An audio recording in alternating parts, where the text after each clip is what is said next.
ആലിപ്പറമ്പ് പഞ്ചായത്തിൽ ഭരണസ്തംഭനം ആരോപിച്ച് സിപിഐഎം പ്രതിഷേധ മാർച്ച് നടത്തി.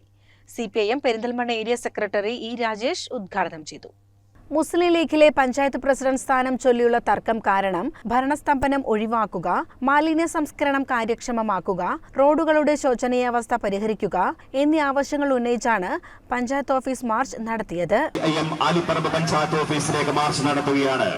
അഴിമതിയിൽ മുങ്ങിക്കുളിച്ച് കിടക്കുന്ന ആലിപ്പറമ്പ് പഞ്ചായത്ത് ഭരണം അവസാനിപ്പിക്കണമെന്നാവശ്യപ്പെട്ടുള്ള സിപിഐഎം നടത്തുന്ന പഞ്ചായത്ത് ഓഫീസ് മാർച്ചിൽ മുഴുവൻ ജനാധിപത്യ വിശ്വാസികളും അണിചേരണമെന്ന് വിനീതമായി അഭ്യർത്ഥിക്കുന്നു.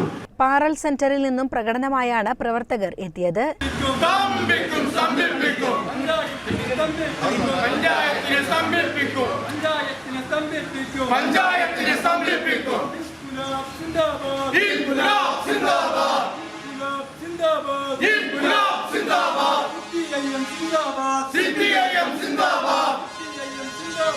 CPIM